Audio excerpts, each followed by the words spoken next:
और प्रत्येक वैष्णव का यह लक्ष्य होना चाहिए, नित्य प्रति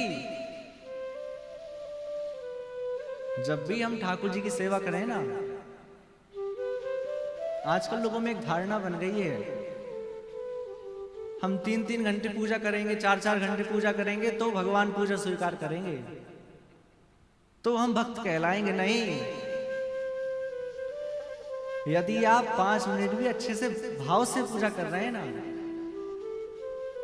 तो वो 3 घंटे वाली पूजा आपकी सार्थक नहीं होगी, पर वो 10 मिनट वाली पूजा सार्थक हो जाएगी। क्यों? क्योंकि आपने भाव से की है। हमारी पूजाओं में भाव होना चाहिए। वल्लभाचार्य जी के एक शिष्य थे, भाव से कैसे भगवान मिलते हैं ये बता रहा हूं मैं।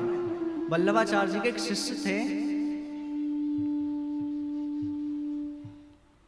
उन्होंने कहीं प्रवचन में सुना कि आप खूब भाव से सेवा किया कीजिए,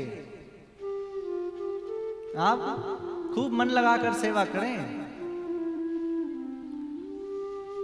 तो उन्होंने विचार किया कि जब भाव से ही करना है तो मैं भगवान को हाथ नहीं लगाऊंगा, मन में ही सोचता रहूंगा।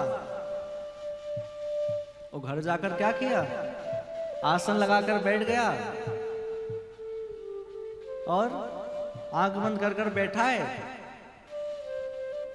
और क्या सोच रहा है, ठाकुर जी को उठा रहा है। भाव में हाथ से नहीं उठा रहा है, भाव में ठाकुर जी को स्नान करा दिया,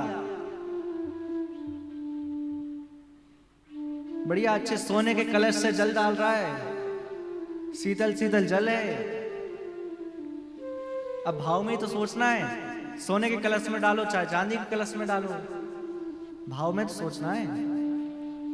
अच्छे से अच्छी पूजा करी, खूब अच्छे अच्छे वस्त्र पहनाए, मणियों से जड़े हुए मुकुट पहनाए, ठाकुर जी को बिठा दिया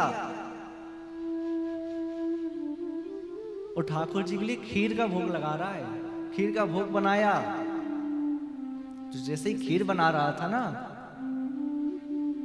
जैसे ही खीर तैयार कर रहा था, तो उसने क्या देखा, शक्कर थोड़ी सी ज्यादा पड़ गई है खीर में। तो सोचा कि कहीं ज्यादा मीठी ना हो जाए, ठाकुर जी को हो सकता है अच्छी लगे ना लगे, ज्यादा शक्कर पड़ गई है। तो थोड़ी सी ऊपर से शक्कर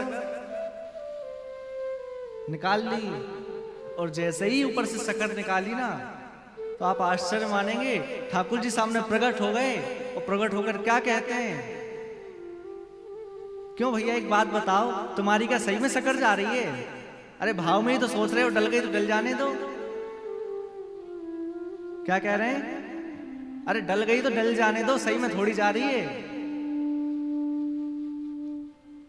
वो हाथ जोड़कर खड़ा रहा कि बताओ, मैंने कितने साल बिता दिए और कितनी सेवा करी, पर आज गुरु जी के कहे से भाव से सेवा करी, मन से सेवा करी, तो आज सामने ठाकुर जी प्रकट हो गए। हमारे अंदर